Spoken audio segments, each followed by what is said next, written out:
Sean. Hi Pete. Hello mate. So my first question, I've asked everybody the same thing, sort of past, present and future. So I'm basically asking, first off, to start with the past, where you fell into this, how you fell into this, and what's brought you to where you are now. I know it's a big question, but Well, I think that the dominant thing for me is when we were recording music in France, and I was living in a caravan in a traveller's site behind the baths in Gloucester Road. okay, I know exactly. Yeah, and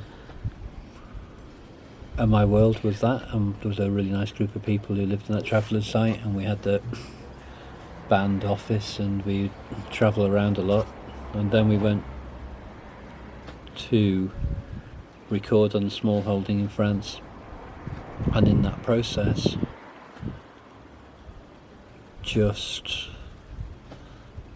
well, funnily enough, it was the same caravan, you see, so I moved the same caravan from being living in the middle of Gloucester Road to living in the middle of a field in beautiful rural Normandy. And so my immediate circumstances were exactly the same. Okay, yeah. And that's quite, to move your world, if you live in vans or caravans or those sort of mobile vehicles, then your external world changes and your home remains the same. And it's quite an interesting way of living. And then while we were busy doing the music, just little by little, the effect of sort of, going to bed really late after recording into the evening, and then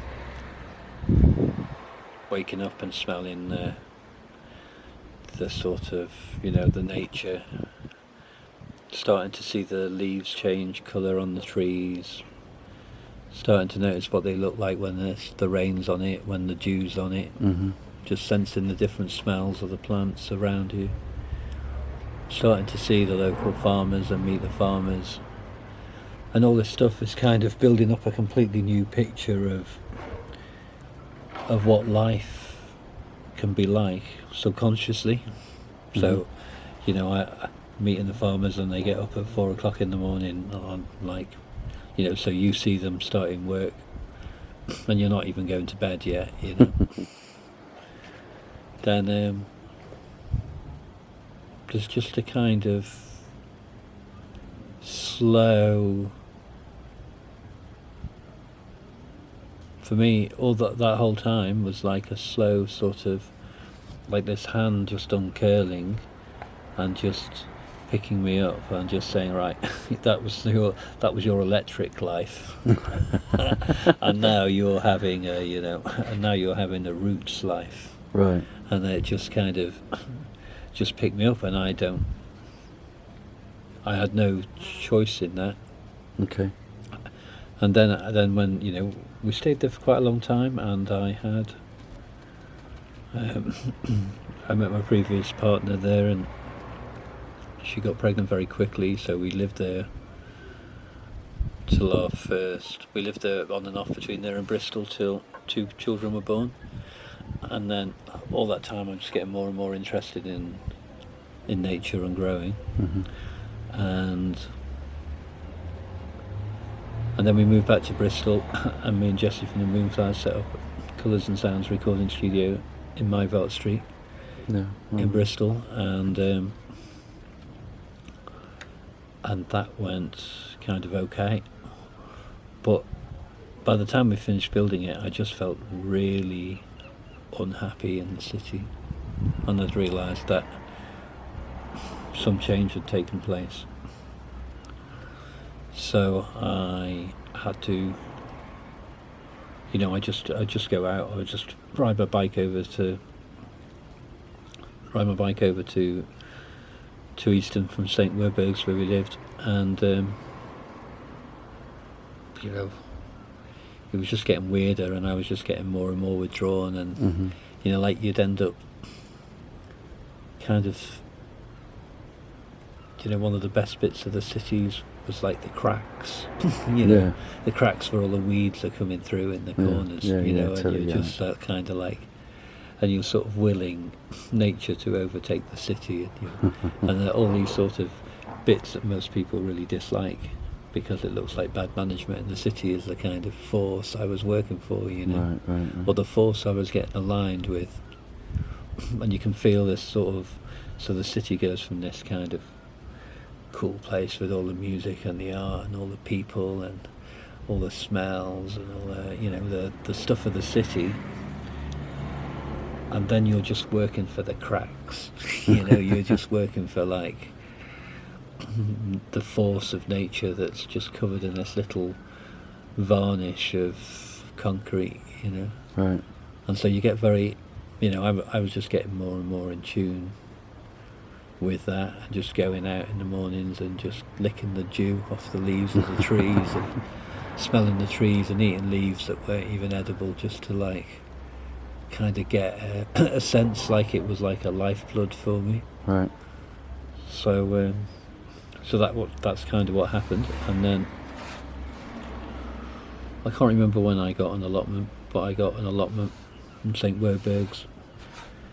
There was a guy called Simon who was really kind to me, and then there was a little gang of Jamaican growers who were really kind to me. Would give me all their seeds, and no one talked to me for the first year because they're used to seeing everyone give up. Right. And then after they've seen you grow a few things, then they start becoming friends, Right.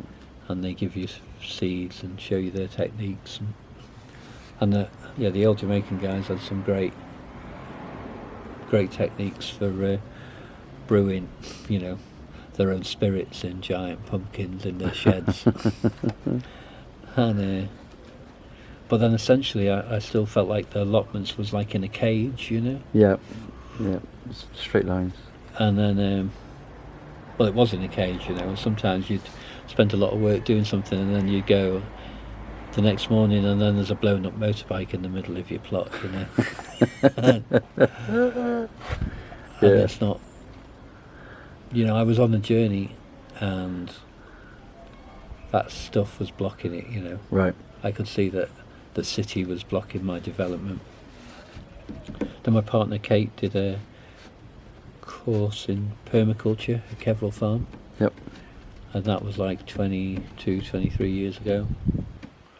And then we went there, and that made me think quite differently. Yeah. Just seeing, I had a bit of rose tinted glasses, I suppose, and that, it was like, I just thought, wow, there's a really cool group of people, and they're all really nice, and they're all growing vegetables, and they're all talking to each other in a slightly sort of different way, and they had a couple of parties, and the parties were like really great.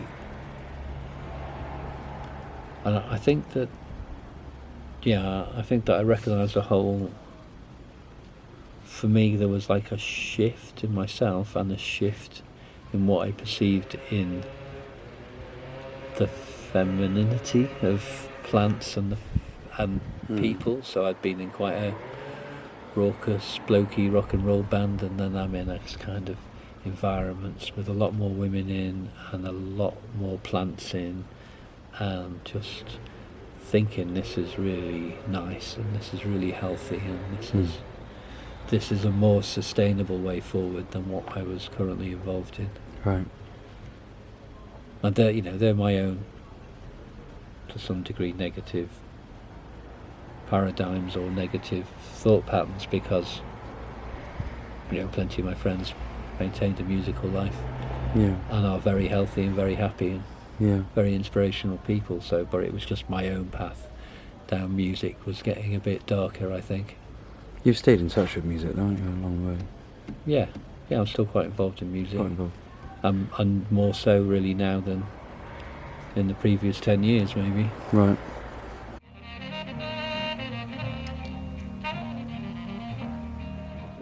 And then we just camped at Kevrel, and we put our kids in the school. Right. And we just, it was quite a brave step, Yes. living in a tiny little tent no one in Keverall letting us stay there, and no one kicking us out, so we just stayed in the campsite in the orchard. Yeah, I know about it. Slowly trying to get a bit more useful. I'm slowly trying to learn a bit more about plants and hang out with plants. And that developed into you becoming a community member at Keverall. Yeah. And then that's kind of where our relationship picked up. I mean, I knew you were on the outskirts of music in Bristol, but obviously when I picked up with my family and we used to come to Keverall, you were, to me, you seemed very well established there at that point. You had a lot growing, but definitely you stepped into the sort of micro salads and the edible flowers, which is a side of horticulture I'd never really seen before. So it was really kind of an awakening for me in that.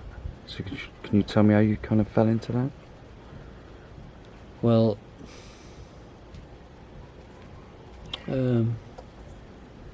yeah, I don't really know in that way. I mean, I just started growing salads in trays on the windowsills in Bristol, St. Werburgh's, and then this is even before I got an allotment, so this is like 24 years ago, and I'd just grow salads thinking that I'm going to grow them bigger, but I would just not get round to doing them, so then I'd just be cutting them in the trays that they grew on as kind of seedlings. Yeah. Then when I went to Keverall, they started, what they had is they had a propagation tunnel, and they only used it from like January to April, and then the rest of the year this tunnel was empty with all these trays. Am I talking too much? Do you want No, that's great. It's fantastic. Okay, so you've taken advantage of this empty tunnel in these kind of fallow months. Yeah. So then I just I'd learnt that I could produce these little salads pretty quick, and there was all these trays that were left empty, so I just started growing all these baby salads in these trays. I'd never heard of microgreens, I'd never knew, and at the same time I was just I'd really fallen in love with plants, and I really thought they were really amazing, and then I'd grow things in the allotments, or I'd see other things, and then in that environment you leave plants much longer than most people do, so you see what the flowers are like, you taste what the flowers are like, you see what the seed pods are like, you see what the stalk tastes like and the stem, and you can just pick up on all these things, and then you look at what's being sold in shops, and then you look at what's in restaurants, and like I just kind of thought, this stuff is so beautiful, surely someone wants it, Right. So yeah, I was doing it. I think I was just growing all this stuff, and then I was doing farmers markets, and like no one really wanted it or was interested in it. It was quite weird.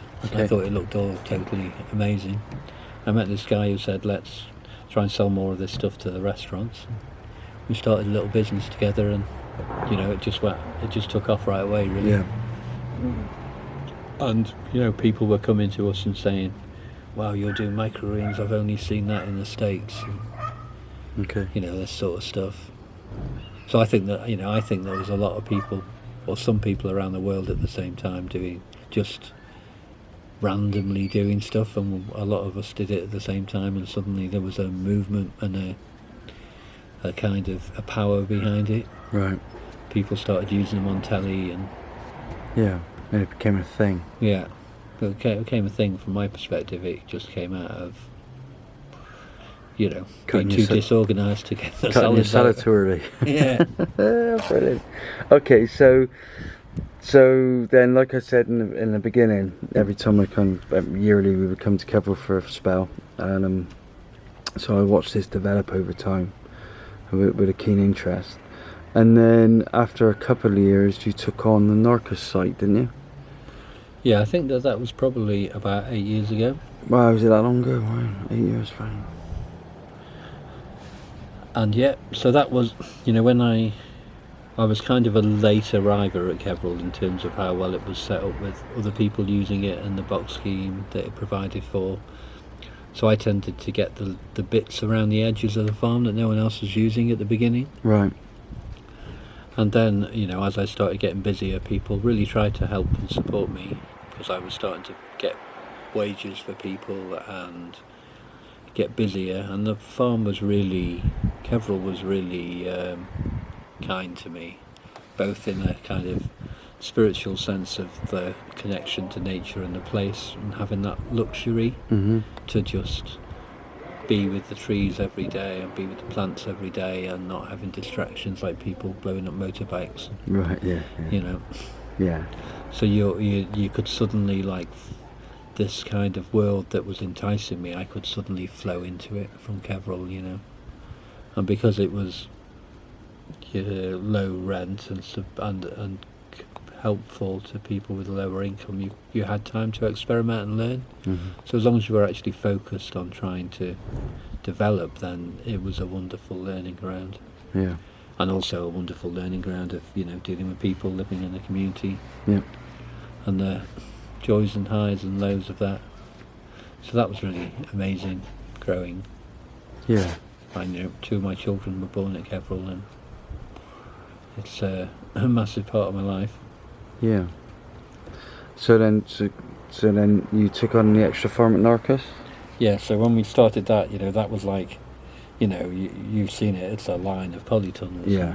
And it's got a track, and it's got, Kevrel's got a half a mile bumpy lane, so like suddenly there's a car park where, couriers could come and take stuff out. And we built new racks, and we... Hey, Sean.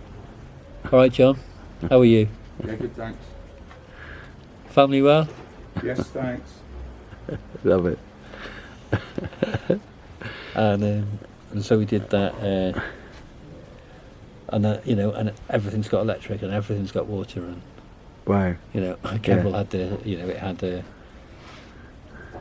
pump difficulties for a lot of our time. Yeah, we I have to remember go that. down to the woods and Remember it well. start this old Lister diesel engine with a hand Yeah. crank and smash your knuckles into the ground and then throw up because you've been trying so hard in the cold. And Oak will have his overalls on. so that was a pretty tough water experience. Yeah. Yeah. So this place was just all lined up, and then we got some new customers at the same time, and the business just really took off, and we went from a couple of part-time people to 15 full-time people or whatever. The business radically took off, and lots of people came and were part of that story in terms of growers and helpers and managers, and there's a lot of people's love in the development of the business. Yeah. I feel I've got a lot of people to be very grateful for their energy and efforts, and I think that they really were, I don't feel like the business is my business. I think the business is a thing that's just grown from people's energy and efforts and care and interest. And Yeah.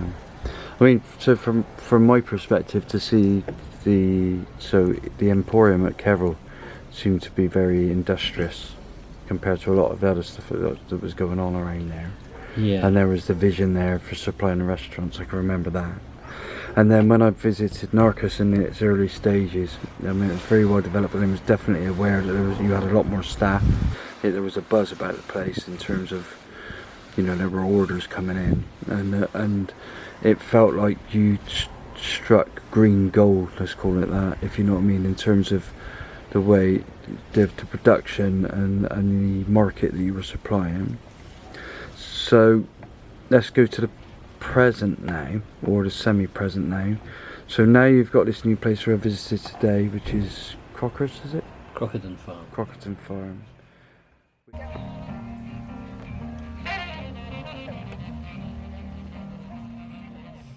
Well, I was searching for a place that did two things. One was provide better facilities for the staff, because I felt that the staff didn't have the facilities they needed at Narcos.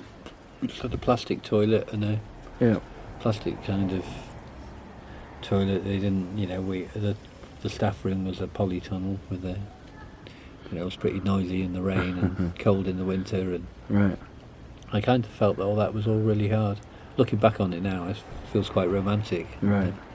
in its nature, Yeah. But I really strived to make a better. I felt like I couldn't provide the culture I wanted for the people in the business to grow in the way that we currently were.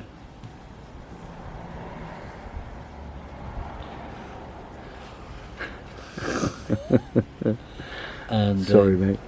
Get you in trouble. So I didn't feel that was.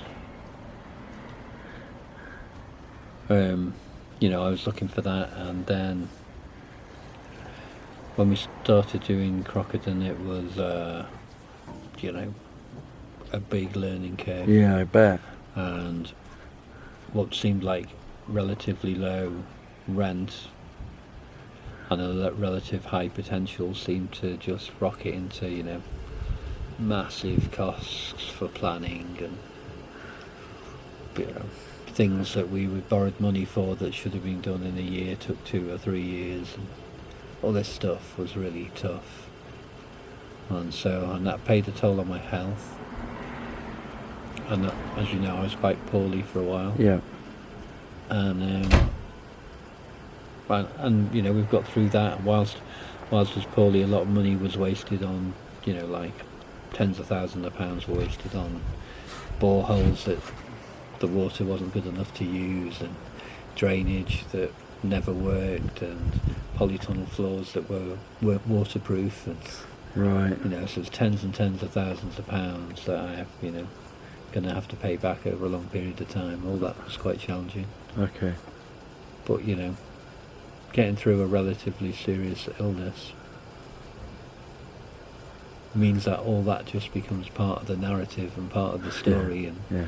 part of the game, and you have to put these things in perspective, and in that they, you're either actively involved in your own future or you're a victim of a set of circumstances. So Right. I had to get over my disappointment Yeah. with some of these things not working out, and then move along with trying to develop the best future I can for the family and myself and Okay. our employees and the business. And when you do organic growing with a certain heart and ethos, then if you're successful, it's good for the planet, and if you create employment, it's good for the planet, Yeah. and so it's just like it ticks a lot of boxes. Yeah. All you've got to do is remain kind of mentally and emotionally and physically cool enough to thrive in that, and keep an environment that allows workers, customers, all that stuff to thrive, You can do that. Thank you. So, okay, so just the kind of the future. I mean, obviously we've been impacted, everyone's been impacted, but you saw your kind of, with the COVID-19 thing, I mean, obviously eating out and entertainment and restaurants and all that kind of stuff are literally closed, and music, obviously everything kind of closed down overnight, and that must have been a very difficult situation. It still is a difficult situation, we're still in it. It's it's difficult to see which way the future lies. I mean, I know you're a very resilient man and optimistic. So, where have you got any ideas of moving forward, or where you see maybe? Well, yeah, I think like we said earlier, there's when the kind of lockdown happened, we went from losing 95% of our business, because Wow. that was to restaurants, and then you sort of think, okay, something's happening here that's not normal. How do we respond to this? Okay, what's the first things? Okay, my family, I need to make sure my family is safe. Okay, I run a business, I've got responsibility to these Yeah. people who I employ. Let's make sure they're safe. Let's make sure, okay, we've no idea, we can't see beyond tomorrow. Right. Let's make sure everyone's got food. Let's get more broad bean seeds in. Let's get some fruit in. Let's get Yeah. let's get protein. Should we get some chickens? Let's get a balanced diet for everyone. Right. And then you just think that, and then 3 days later, you know, then you think, okay, you know, okay, we've got our stuff sorted. Right. Now what's next? You know, how do we look about how we get an income? You know, and then you start looking at trying to start a box scheme. But because we did it, because it's March and we've done so much, you know, our market is restaurant market where we grow, you know, fine varieties of baby veg that aren't of value to the normal consumer. You know, they're far too expensive, and there's not enough kind of meat on them for them, and so we're just set up to do that. And so we had to make a few changes and start a box scheme, and you know, various key players were just, you know, some of the staff were incredible, some of the staff had to get furloughed, you know, a whole mixture of things happened. Yeah. Some volunteers came, you know, it's still a evolving situation. We still don't know what it will be like, but our picture is kind of much bigger than 3 days now, you know, and some restaurants are opening and we're getting some trade, so we're on about 20 to 30% of this time last year. Okay. And so that is not a business at the moment. So there's that side of it. There's just, and like we've talked about, that this is something that hit everyone. This is not my bad management, my disorganisation. Sure, 100%, yeah. And so everyone's in that position, and there's a real sense of, for me, almost community joy in that. You know? Right. It's just, here we are. This is life in 2020. 2020, yeah. Yeah, this is life in 2020, and this is what's happening, and this is our current things that we have to deal with, and we're proceeding as best we can with the skills we can. And I feel like I'm a better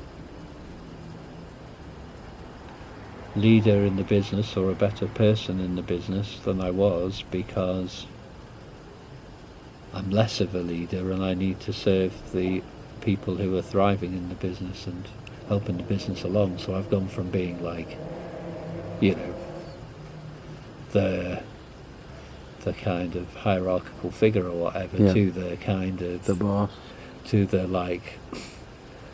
kind of servant or whatever. I just try and make sure everyone else can do their jobs, and I mean, that's maybe what a lot of people in businesses do anyway. But if you employ good people and they're intelligent and bright and committed, and then you just need to make sure that they're well looked after and they're cared for and they're healthy, and you know, and then the business can develop. When you're all struggling, then that, you know, then that's a different thing. So I feel that, and I think that some of the things I mentioned to you as well about, you know, getting back to some of the simpler things as well. Yeah. So looking at, you know, the business for me grew because I had a gift that was given to me for seeing the beauty and wonder in plants that not everyone could see. So someone looks at them and they just see a load of stuff, and I just say, hey, look at this, hey, look at that, you taste that, and then people think, wow, that's amazing, and you see their face and you see the body change and you see that, and you know, so I feel like that is my gift, not leading or steering a big business particularly. And so I need to get back to that level of being led by the plants, you know. I feel like the plants were my guide in both teaching me about nature and teaching me about plants, and through that getting an income and creating a business. I felt like all as I was doing was facilitating this energy. I wasn't like a conduit. Yeah, I wasn't, you know, it wasn't me, I wasn't being clever. Plants were being pretty clever. All I had to do was not mess them up and then point out how beautiful they were. And then there was a business. You know, so I need to get back to some of that level of sort of working on the mysterious edge of nature and being able to show people that it's a wonderful and beautiful thing. Well, you showed me. Good. Yeah, I think I've helped show a few people, and obviously lots of people have helped me too. Yeah.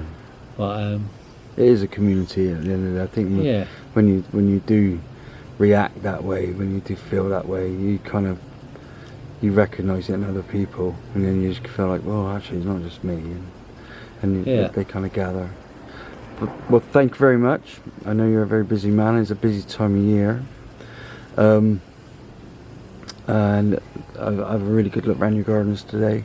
I think a little bit further on in my journey, tracing my steps, I'm going to wander back to that first polytunnel, the emporium, and I should definitely think about you when I enter into there. But thank you very much, Sean. thank you. I wish Good you luck well in with- everything you do. Yeah, and you. And Good luck with it all, Pete. see you soon, Jimmy.